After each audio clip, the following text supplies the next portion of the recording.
like to touch upon and use this opportunity once again to express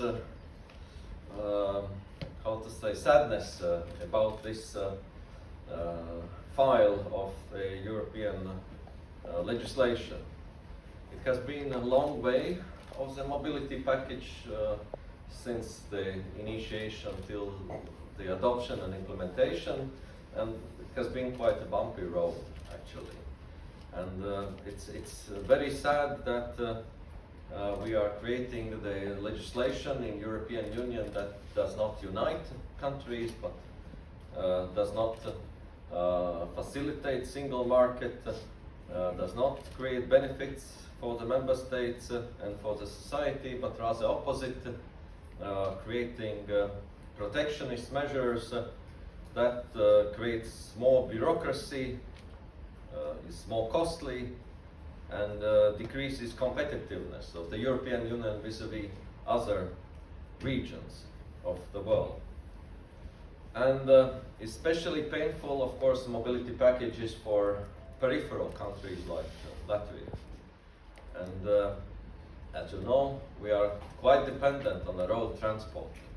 We have quite a distance from the center of Europe, from the main logistic hubs and main warehouses. So all the costs that are increasing in relation to delivery, they are reflected on shelves, and finally these are our customers who are paying the bill. And unfortunately, the mobility package is giving an extra to this cost. When I know that this file started in 2017, I started my office term in 2019, and when I first read these proposals, I was quite shocked as economist and also representing conservative party, and I could not imagine that all planes, for example, all planes of Ryanair registered in Ireland would fly back once in 8 weeks to Dublin, just for the sake of questions, I don't know why. We are also a maritime country, and many ships are registered in Latvia in our maritime register.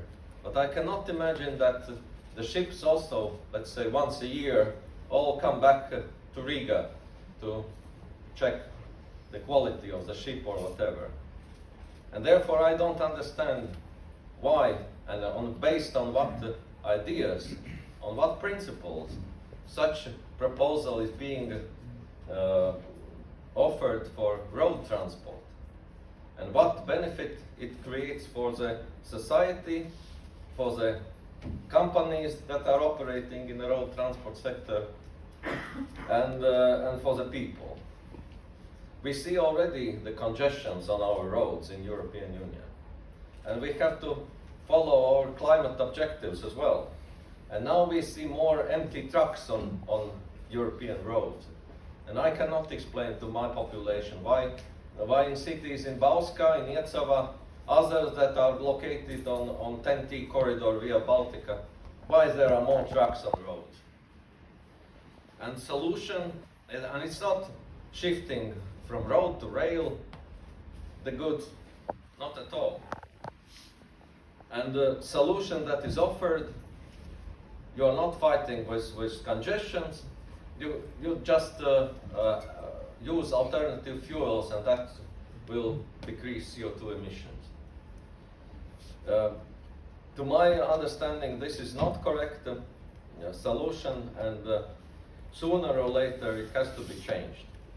And Latvia, together with other 8 countries, have sent a letter to the Commissioner Valen regarding the review of mobility package during Ukrainian war. We are standing together with our colleagues in other countries who are expressing the similar views, and also we have filed legal action in the Court of Justice of the European Union. Maybe it will take some time. But I strongly believe in single market of the European Union, and I strongly believe that these strange regulations that try to protect some of the countries will disappear once from the European legislation. But that's kind of the tour of today's topic. At the same time, of course, similarly to other countries, we are feeling a shortage of truck drivers, but basically, generally speaking, we are feeling shortage of all technical professions, of all technical staff in different branches of our transport industry. Last year there was a year of European railways, and we did a lot of promotion among the younger generation, how attractive is rail transport, because we see that also generation change in a rail transport might bring the same shortage also to rail industry. We see that there is a shortage of bus drivers here now in Latvia, and for example, the average age of bus drivers working for public contracts is 56.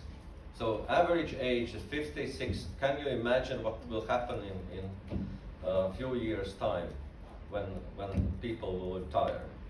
So I think one aspect is, of course, better working conditions, and everything that has been done already, increasing the minimum wages, trying to make European Union more coherent in economic development. But it will take time. It will take longer time when we reach average here in the Baltics of the European Union wealth. But what is really worrying, and where I would like to urge also the industry, is to promote attractiveness of the sector, of the road transport, of the maritime transport, and transport in general. I see younger generation has more other interests. They are looking to IT sector. They are looking to different social activities, but less to the hard work in real life. And that's maybe our purpose also, from the ministry side, from the industry side, from the trade union side, to promote attractiveness of this field. Nevertheless, I wish successful discussions, clarification of the current issues, and I hope that one day the road transport will be the most prosperous one, the most profitable one. All the best to you.